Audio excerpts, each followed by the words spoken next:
Hey everyone, I'm Danny and welcome to Wizardry Workshop.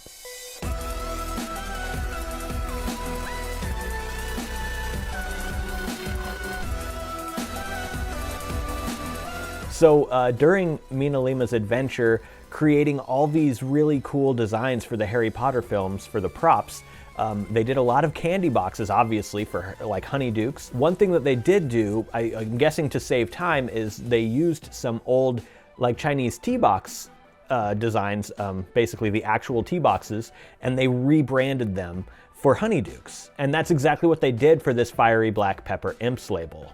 I was able to actually get my hands on one of those tea boxes. And this is not from the movie, obviously, this isn't a movie prop, but this is the same kind of tea, and the same kind of box, it looked just like this, that they used and rebranded for the movie prop. They're pretty rare and they're apparently almost out of print, or basically like discontinued. So instead of having you guys go out and search the internet trying to find these, I went ahead and I scanned it, I cleaned it up, I took off all of the Chinese lettering, I took off the barcode and all that stuff, so it's just that pattern, that black and white pattern, and that's what you want. If you do like this video, make sure you give it a thumbs up down below, and if you're new here, go ahead and subscribe to my channel. We do a whole lot of Harry Potter DIYs here, and I try to make them as the best quality I possibly can, and the best thing about the replicas is they are all free to download.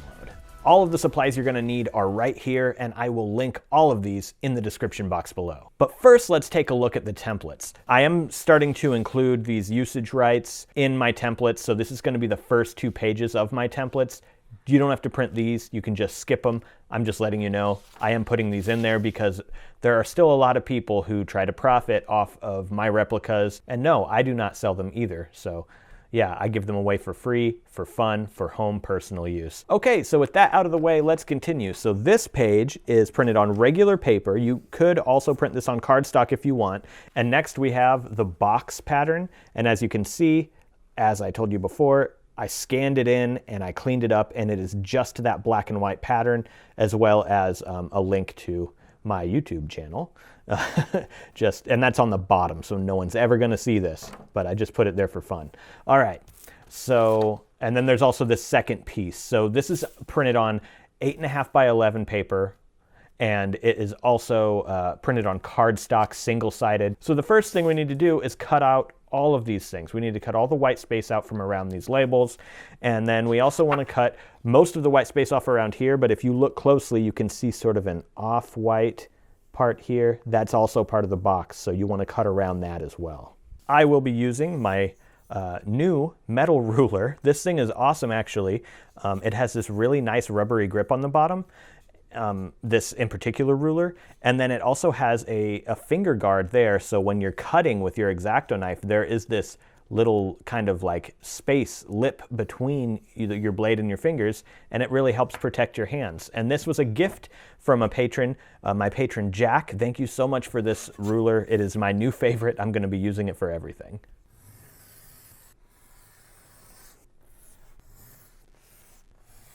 And now that we have the labels themselves cut out, we can put those aside and go ahead and start on the box. And be careful not to cut off the little off-white part here, and then the one on this side as well. You can see it better on this side, but you can also see it on this side too if you look closely. Don't cut those off. So this piece, once we get those rounded corners cut with our scissors, pretty much done. This piece we need to do some scoring on now. So you can use a scoring tool like this. This is a Cricut scoring tool. This can also go in your Cricut machine and do the scoring for you if you have that template. If not, then yeah, you can use it by hand as well. You can also use anything that's like blunt enough that it's not gonna cut this. So right here, I can see the crease line in my template. That's where we're gonna start.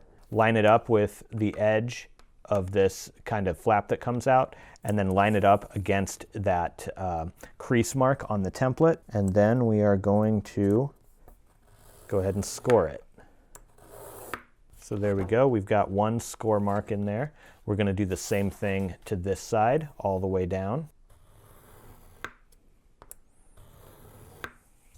And then if we turn it this way and look at it, you want a score mark all the way from this all the way down to this side on both sides.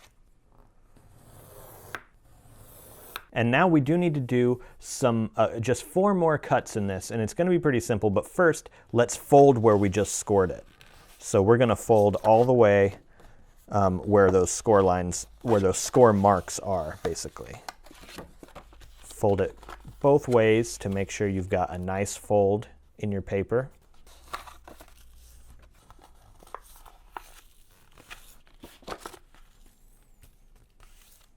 So now it helps you see those the marks a bit better on the inside if you flip it over to the white side because of the shadows and stuff. You can see where we folded. The next 4 cuts are going to be pretty easy. We're going to go from right here at the point where those folds intersect, and we're going to cut from here all the way over to this tab and do that the same thing here all the way over to that tab. And then we're going to move to this side and do that same thing here and here.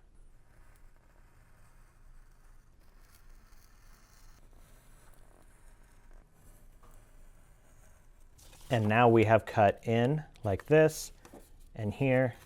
So basically you can see how the box kind of comes together like that. I'll show you how to fold it as well, obviously.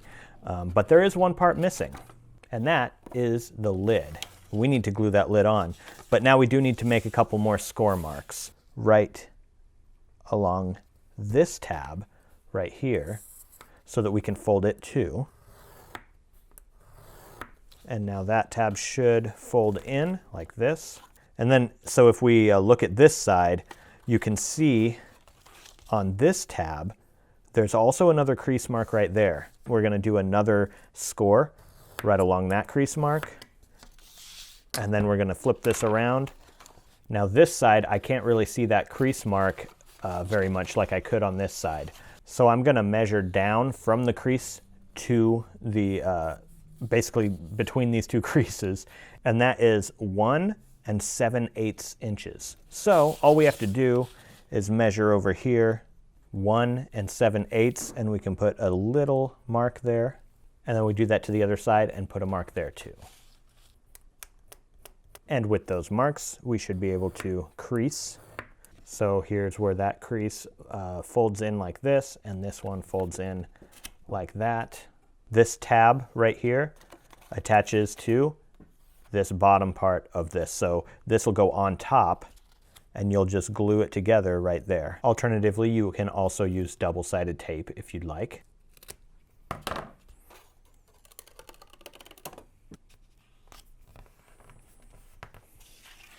And now our box has that top part, and that is what it should look like. These tabs are going to fold up like this, kind of up towards you, and then these 2 sides fold in together. So now you have these 2 points that were folded up and these 2 tabs that were folded up, and now they are like going in toward each other. And you can see right here they overlap. So we want to stick these together, and it doesn't matter which one is overlapping the other. It makes no difference. So now I've got the double-sided tape on this side. I got a strip at the top and bottom here, and then it's going to fold in like this, and then this tab is going to fold in like this as well.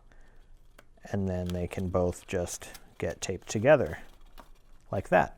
Then we do the same thing to this side. So there. Now if you've done both sides, you should be here.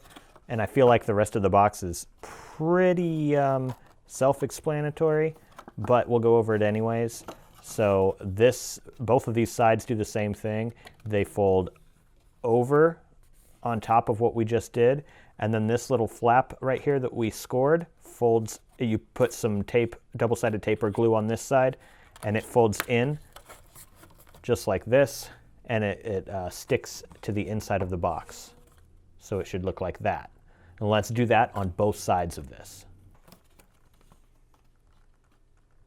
There is a crease, and I just kind of missed it. Sorry guys, small mistake, but it's fixable.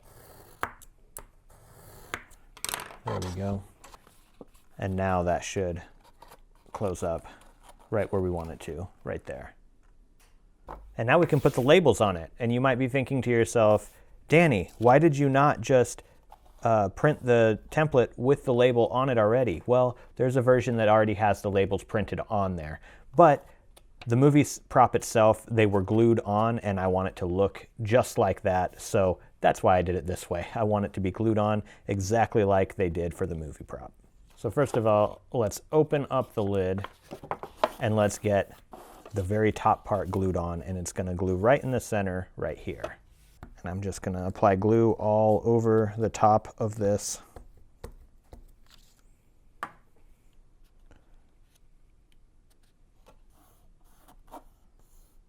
And then this longer Honeydukes one is going to go right there. And then the two smaller Honeydukes labels are going to go one here and one here.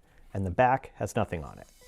And now we have our Firey Black Pepper Imps movie prop replica. So let me know what you guys thought of this DIY. I thought it was really easy and fun to put together, and it looks really good. If you'd like a chance at winning the Black Pepper Imps box that I made in this video today, I am giving it away, so there's a giveaway link in the description box below. Down there, you're also going to find a link to my 70K giveaway, which is for all of the full set of 7 Accio box book covers that I designed. These are no longer available. You're not gonna find them anywhere unless someone's selling them on eBay or something. But yeah, you'll get the full set of Accio box book covers, as well as the full set of Harry Potter American First Edition hardbacks, which these covers fit. So like I said, if you're interested in that giveaway, it's in the description box below. Thank you guys so much for watching this video, and I'll see you in the next one.